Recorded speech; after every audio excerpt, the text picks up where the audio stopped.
कम video बना रखो।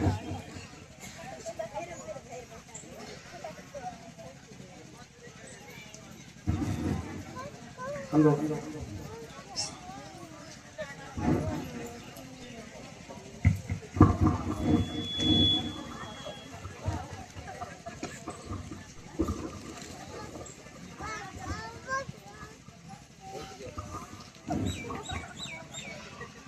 सभी लोगों नमो बुद्धाय टशी के लिए आज इस पवित्र धरती पर यहाँ पर कथा का प्रोग्राम चल रहा है। तो अभी हमारे मित्र इनका रिंकू जी जो यहाँ पर से वो गए थे, तब हमारे जो मोनेस्ट्री है कर्मापा मोनेस्ट्री के नाम से सभी लोग जानते हैं, और उसका जो उच्च नाम है उसका नाम है Tirgar monastery. Tirgar monastery Sujata bypass road Bodh Gaya.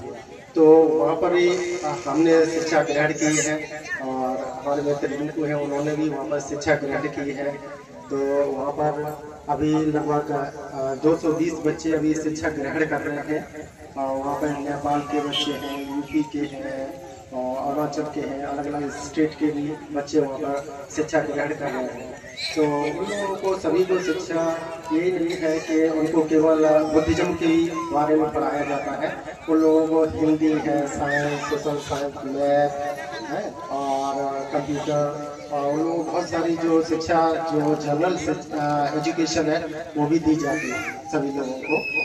तो वहाँ पे आप लोग तो शायद यहाँ से बोध गया कितने लोग गए हैं? कोई गया है यहाँ पर, यहाँ से बोध गया भ्रमण करने के लिए? अच्छा, शायद कुछ ही लोग गए हैं। आप लोग कभी अगर आप लोगों को समय मिले या समय निकाल के आप लोग जाइएगा, वहाँ पे ज़्यादातर लोग आप देखना तो बाहर विदेश से ही लोग आते हैं। आप लोग तो एक यहाँ पे भारत में है, ज़्यादा दूर भी नहीं है, यहाँ से 600-700 किलोमीटर दूर है। सोचिए वो लाखों किलोमीटर दूर से आते हैं और लाखों रुपए खर्च करके आते हैं। उन लोगों का लाखों करोड़ों रुपए खर्च होता है फ्लाइट से आना, उन लोगों को वीजा का अलग अलग बहुत सिचुएशन, और वहाँ पर होटल का ये सब खर्चा करके तब लोग आते हैं। आप लोग तो यहाँ से जाइएगा, आप लोगों का रहने का, खाने का, पीने का, हम लोग जो मंदिर है कर्मापा टेम्पल तिरगर मोनेस्ट्री, हम लोग आप लोगों का रहना खाने का व्यवस्था वहाँ पर करेंगे आप लोगों का। अगर कोई भी आप लोग वहाँ पे आते हैं तो आप लोगों का रहने का और खाने का व्यवस्था हम लोग देखेंगे वहाँ पर। तो कभी भी अगर आप लोगों के पास समय हो तो आप लोग वहाँ पर बोध गया आइएगा, और वहाँ पर देखिए भगवान गौतम बुद्ध ने वहाँ पर ज्ञान प्राप्त किए हैं, और 7 सप्ताह कहाँ कहाँ उन्होंने व्यतीत किए, कैसे कहाँ उन्होंने क्या क्या वहाँ पर ग्रहण किया है, क्या क्या प्राप्त किया है। और वहाँ पर नालंदा है, राजगिरी है, जहाँ पर विश्व के लोग वहाँ पर आते थे शिक्षा लेने के लिए, जो नालंदा विश्वविद्यालय है। तो आप लोगों को उनके बारे में वहाँ पर पता चलेगा कितने वहाँ पर टीचर, वहाँ पर जो अध्यापक वर्ग थे बच्चे, वहाँ पर जो लामा लोग हैं या भिक्षुगण, वो लोग कितने लोग वहाँ पर पढ़ते थे।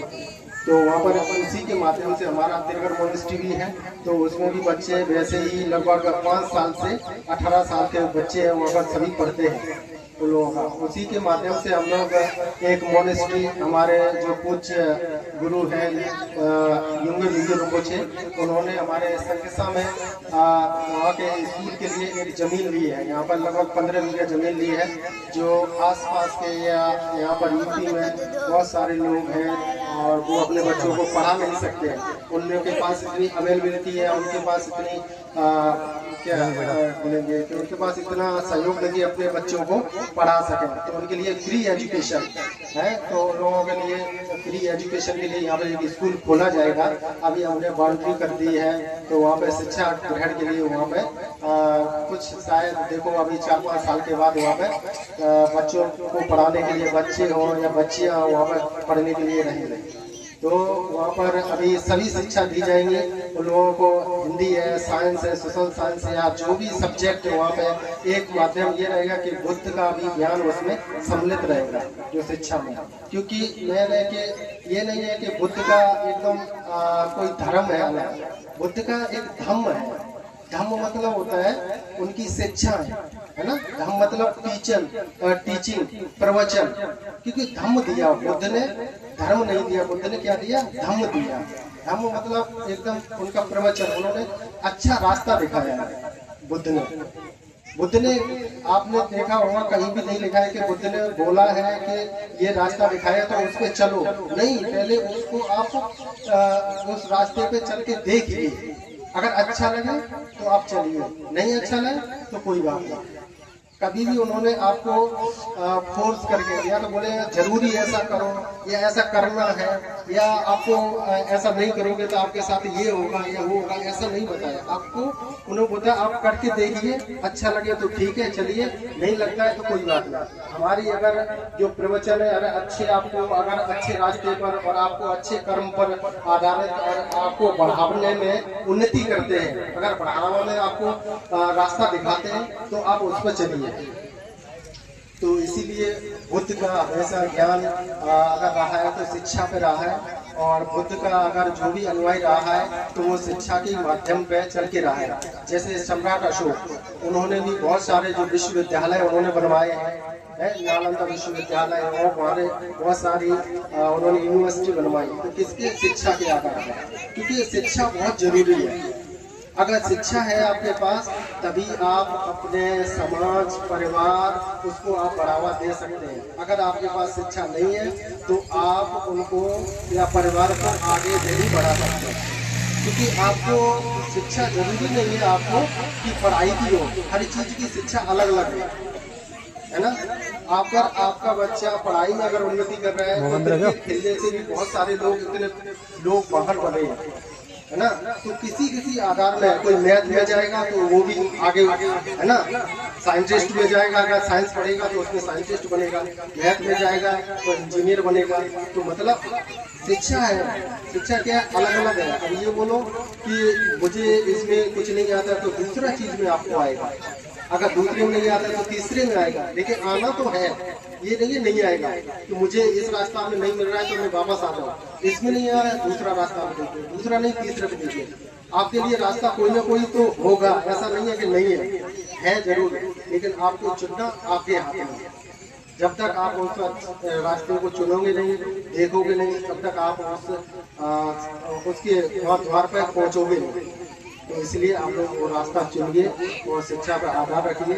और यहाँ पर मैं देख रहा हूँ कि यहाँ पे महिलाएं ज़्यादा हैं पुरुष से ज़्यादा, और महिलाओं को ही आगे का रास्ता चुनना होगा। क्योंकि आप लोग देखिएगा कि ज़्यादातर अगर बच्चों को अगर शिक्षा कोई भी दे सकता है तो महिलाएं, क्योंकि बच्चों के साथ में ज़्यादातर महिलाएं टाइम स्पेंड समय व्यतीत करती हैं। क्योंकि पिता है या भाई है, कोई भी है, वो लोग ज़्यादा 2 घंटे 3 घंटे उन लोगों को काम पे जाना है, जॉब करना है या बाहर का कुछ काम है और उनको जाना पड़ेगा। लेकिन समय ज़्यादातर महिलाएं उनको दे पाती हैं। आपको रास्ता दिखाना होगा तो आप ही दिखाएंगे, पढ़ना है, कैसे करना है, क्या शिक्षा देनी है बच्चों को। अगर रास्ता और समय आप ही लोग इतना ज़्यादा अगर उनको देंगे बच्चों को तो उसको शिक्षा ही दे सकते हैं। तो आप लोग ज़्यादा से ज़्यादा उनको शिक्षा दीजिए, समझाइए, पढ़ने में ज़्यादा उनको अग्रसर कीजिए कि हाँ पढ़ने में मन लगाएं, और अच्छे से आप लोगों का समय देके उनको आगे बढ़ाने का कोशिश करें कि बच्चे लोग आगे बढ़ सकें। थैंक यू, धन्यवाद। मेरे पास ज़्यादा समय नहीं है, अभी संकेसा जाना है, फिर उसके बाद मुझे थोड़ा भोपाल जाना है, तो इसलिए ज़्यादा समय नहीं है।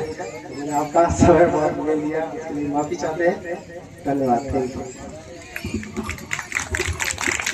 ताली बजा दो भैया।